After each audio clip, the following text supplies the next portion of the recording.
اللہ تبارک و تعالیٰ نے ہمیں جو حرمت کی حکمتیں بتائیں، جن سے یہ حکمتیں پھوٹتی ہیں کہ یہ 4 مہینے کیوں حکمت والے ہیں اور ان 4 مہینوں کی خصوصی حرمت کیوں بیان کی گئی ہے۔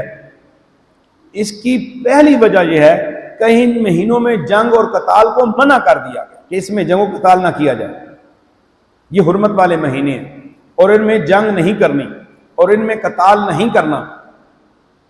حتیٰ کہ عربوں کا ہاں یہ رواج تھا اور یہ معمول تھا کہ اگر کسی شخص کا سگا بھائی یا بیٹا بھی کسی نے قتل کیا ہوتا اور حرمت والے مہینوں کے اندر اس کا دشمن اس کے سامنے آ جاتا تو آپ اس سے کنارہ کر لیتے، اسے قتل نہیں کیا کرتے۔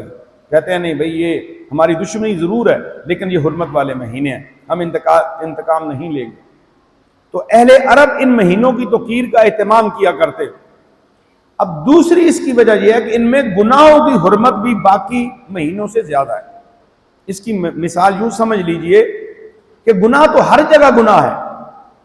اگر بندہ جھوٹ بولے وہ گناہ ہے، خواہ وہ ہفتے کو، اتوار کو، سوموار کو بولے، رجب کو بولے، ان حرمت والے مہینوں میں بولے، وہ گناہ تو گناہ ہے۔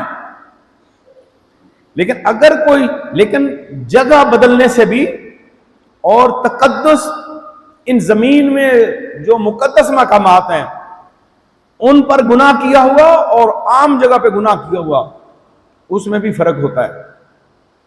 کوئی مکہ اور مدینہ میں نعوذ باللہ گناہ کرے تو اس گناہ کا وبال بھی زیادہ ہوگا، وہاں نیکیوں کا بھی اضافہ ہے۔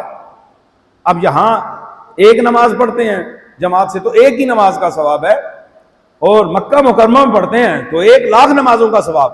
صرف جگہ بدلی، اس مقام پہ پہنچے، اس نسبت والے مقام پہ پہنچے جو اللہ کے مقبول بندوں کے ساتھ جس کی نسبت ہے، جو اللہ کا گھر ہے، وہاں جا کے 1,00,000 نماز کا ثواب ملے گا۔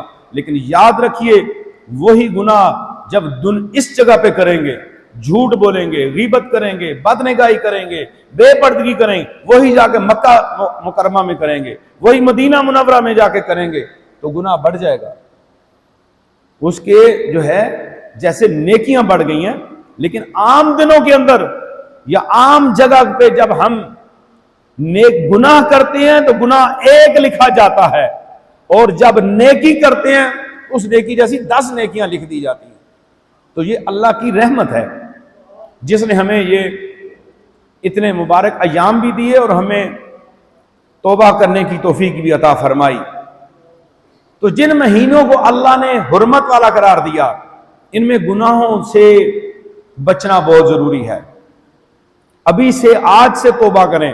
اس مہینے میں جا رہے ہیں، اگلے مہینے میں داخل ہو رہے ہیں، پھر اس کے بعد محرم آنے والا ہے، اور رجب ہم گزار چکے ہیں، زندگی رہی تو پھر رجب میں پہنچیں گے۔ تو ان خصوصی ذکر و فکر کا اہتمام ان مہینوں کے اندر کرنا ہے، آنکھوں سے آنسو بہائے جائے، توبہ استغفار کا اہتمام کیا جائے۔ ان مہینوں میں اللہ رب العزت کی بارگاہ میں خصوصی صدقہ و خیرات کیا جائے، غریبوں اور مسکینوں کو نوازا جائے۔ اگر کوئی حرمت والے مہینے کی نیکی کے کام کرتے ہوئے گزارے گا تو اس میں ثواب بھی بہت زیادہ ہوگا، اور اگر گناہوں کے اندر وہ زندگی گزار دے گا تو پھر اس کے لیے بھی اسے تیار رہنا چاہیے۔ اور اس کے اندر جو ہمارا اگلا مہینہ جا رہا ہے، حالت احرام کے خصوصی عادات شروع ہونے والے ہیں، حج چند معلوم مہینے ہیں، تو جو ان میں حج کی نیت کرے تو حج میں نہ عورتوں کے سامنے صحبت کا تذکرہ ہو، اور نہ کوئی گناہ، اور نہ کسی سے جھگڑا۔ جو تم بھلائی کرو اللہ اسے جانتا ہے، اور ذات راہ ساتھ لے لو، پس سب سے بہتر ذات راہ یقیناً پرہیزگاری ہے۔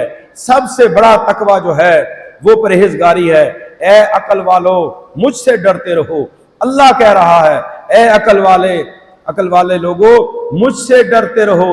جو عقل والے ہیں وہی اللہ سے ڈرتے ہیں، اور بہترین زاد راہ جو ہے وہ تقوی ہے، اور اس تقوی کو خیر الزاد التقوی جو آخرت کے لیے زاد راہ اکٹھا کرتا ہے، ایک سامان حج کے لیے اکٹھا کر کے لے جاتے ہیں جو وہاں کا ضرورت ہے، اور ایک وہ جو اپنے لیے آپ اکٹھا کرتے ہیں، اور تمہارا اکٹھا کیا ہوا سامان جو ہے خیر الزاد التقوی، یہ تمہارا اچھے اعمال والا اکٹھا کیا ہوا زاد راہ، یہ تمہارا تقوی ہے۔ واتقون یا اولی الالباب، اور عقل والے اللہ سے ڈرتے ہیں، وہ جہاں بھی ہوں وہ اللہ سے ڈرتے ہیں۔